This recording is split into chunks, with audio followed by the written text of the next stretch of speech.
great to be with you guys tonight. That's right. I am coming from the kitchen, as you can tell. Yep, got our menu up there for the week. Woohoo, exciting.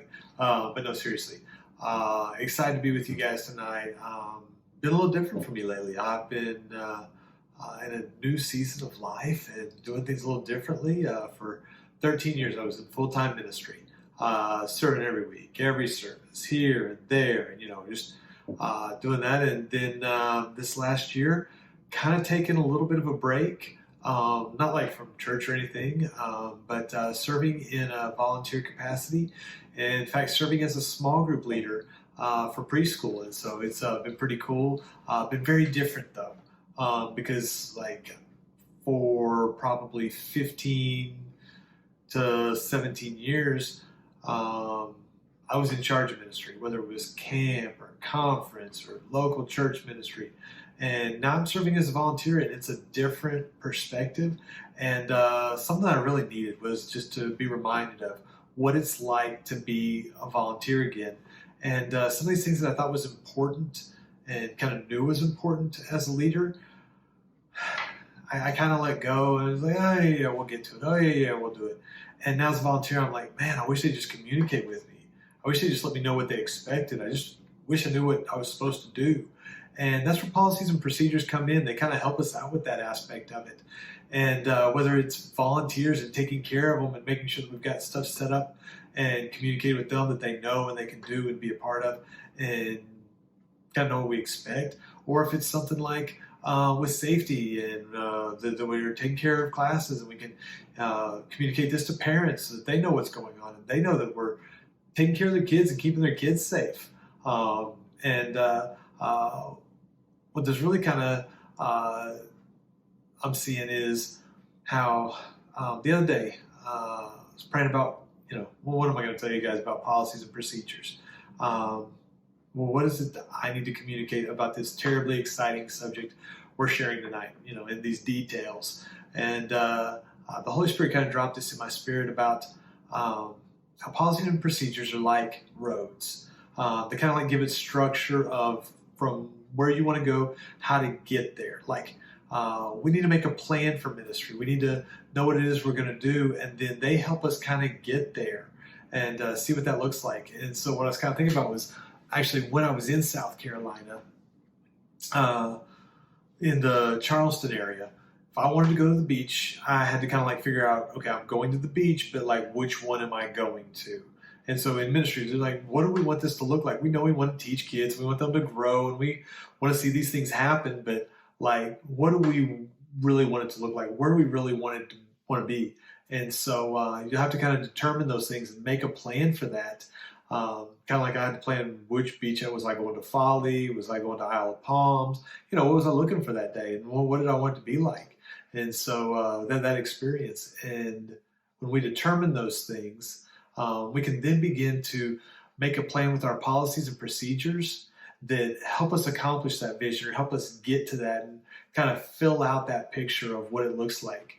And so as we're doing this and as we're making a plan, I want to encourage you, yes, absolutely. We want to make sure we pray. Like that's what we do, right? Like we pray, we talk to God, we ask Him, Father, what is it you want us to do? And then we do it. And so definitely pray. Also, get some help on this. Like, even though I kind of knew how to get to the beach, I would get directions. I'd pull it up on, my phone, and I'd be like, doo, doo, doo, doo, doo.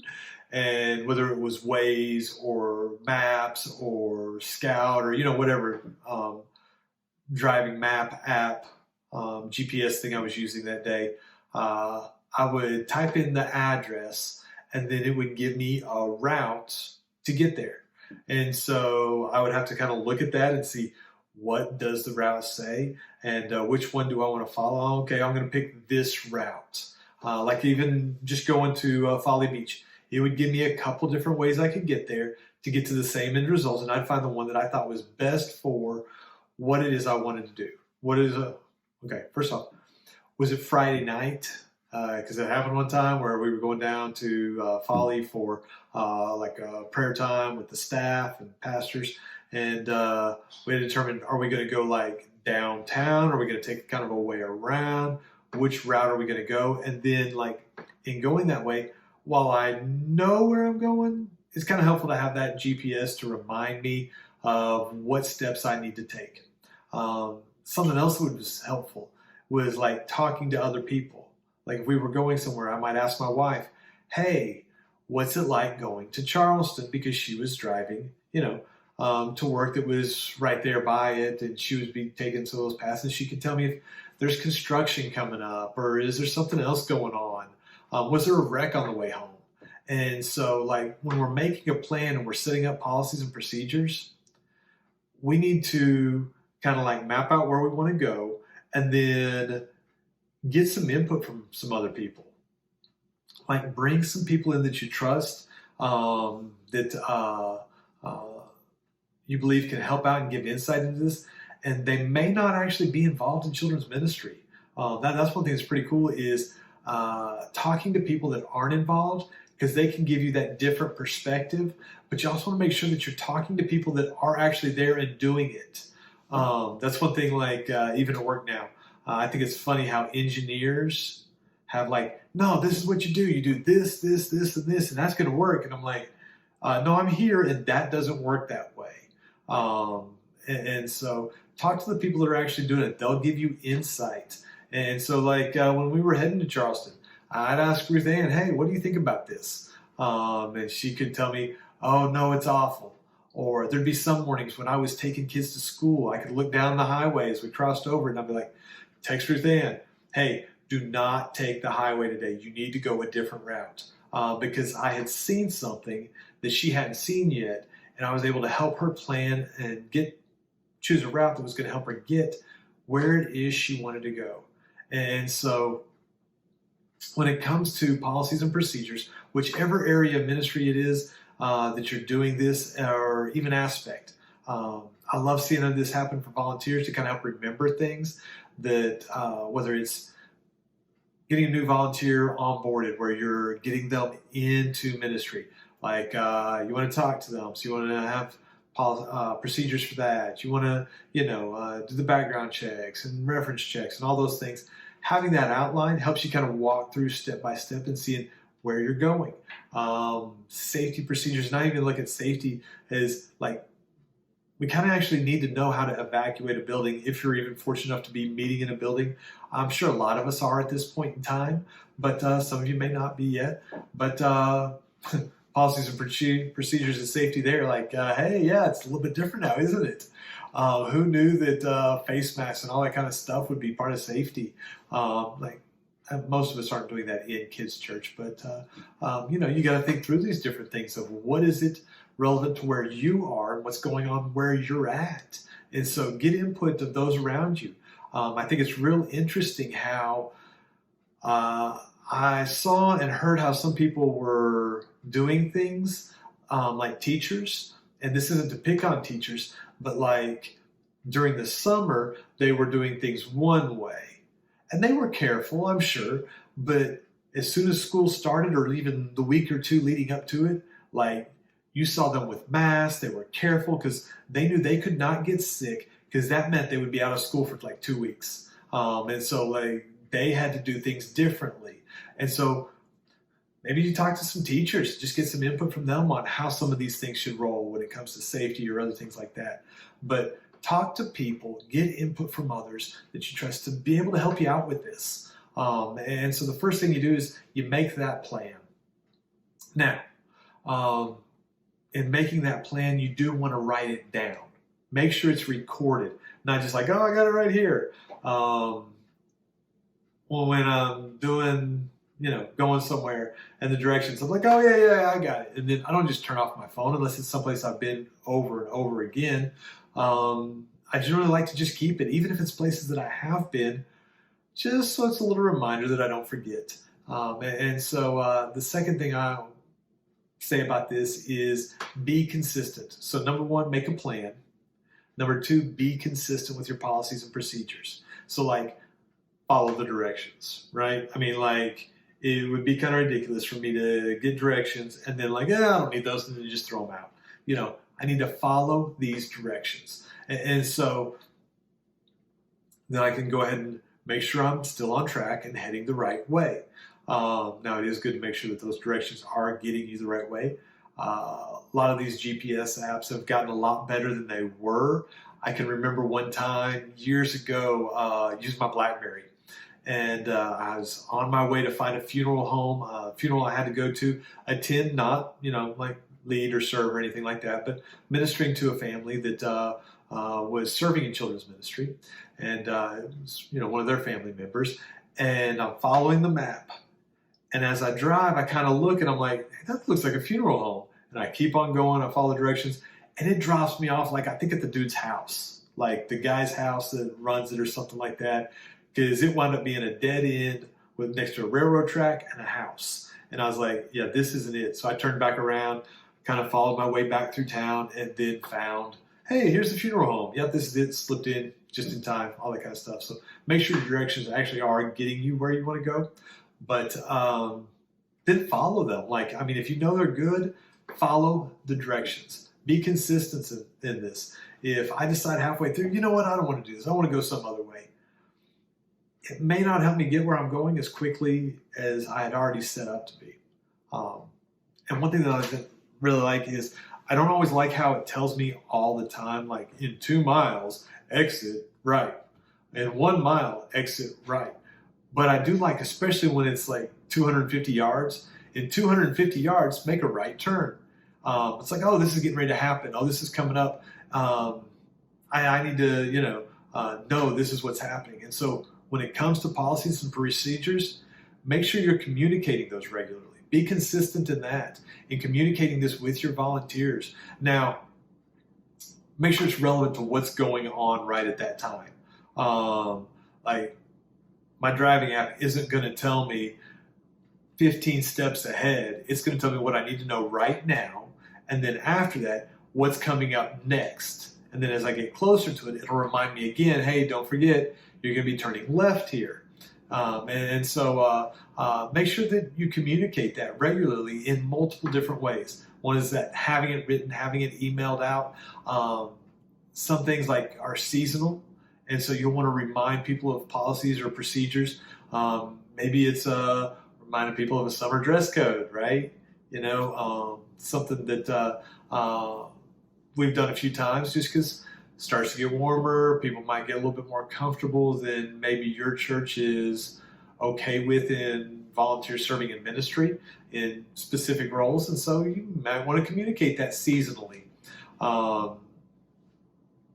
If it's something that's happening regularly, that happens in each service, then you need to remind them, hey, I know we just started this, so I just want to remind you, make sure we do this, we sanitize at the end of each service, that we're wiping everything down.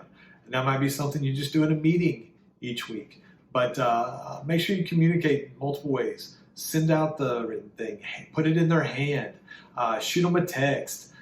Maybe in a meeting that you have quarterly or monthly, you kind of hit a few things that you just want to remind them of. Hey, don't forget about this. But make sure you're communicating these. Make sure that they know what to expect here.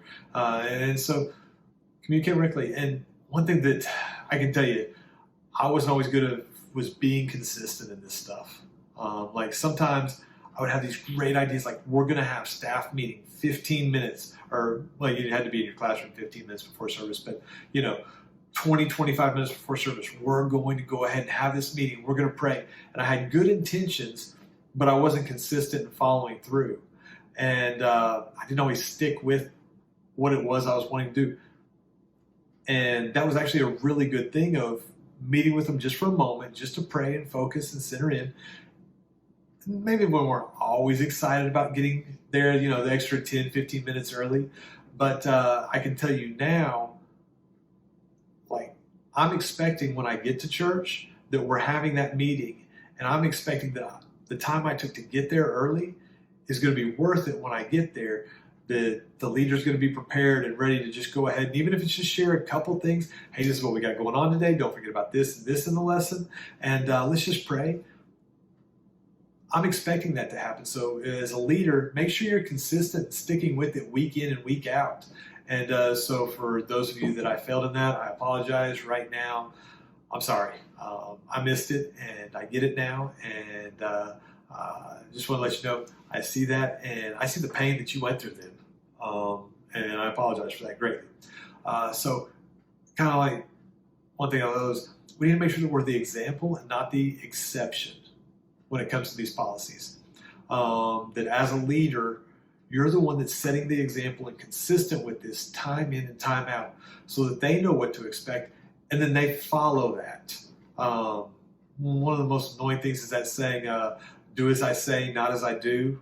Like, really? What? No, that doesn't even make sense. No, be the example, not the exception. And so the third thing, so let's see, we want to make a plan, we want to be consistent, and the third thing is evaluate effectiveness. You want to go ahead and take a look at, is the policies and procedures that we have set up, are they effective? Some of these you're going to evaluate immediately. Like if I'm traveling somewhere and I'm following the directions, I may see that, hey, wait a minute, this isn't going to work. I see a wreck up in front of me, or I see lots of traffic, and I know there's another route that will actually be more effective than following this one. Or maybe it's one of those where you're driving along and all of a sudden you get to the detour sign and you're like, I don't know how to get there without going this way. And so you might have to change paths. This may be something that comes up on a Sunday morning or Wednesday night, where this is how we're doing. We set up this policy or this procedure for registration and checking kids in, and then bam, your computer's down, or your check-in's gone, or the person that's doing it isn't going to be there because they were in a wreck or something, and you're having to change just right there on the fly. And maybe it wasn't something that you wanted to do differently, but you're evaluating right now, hey, wait a minute, I don't have a choice. I have to do this differently.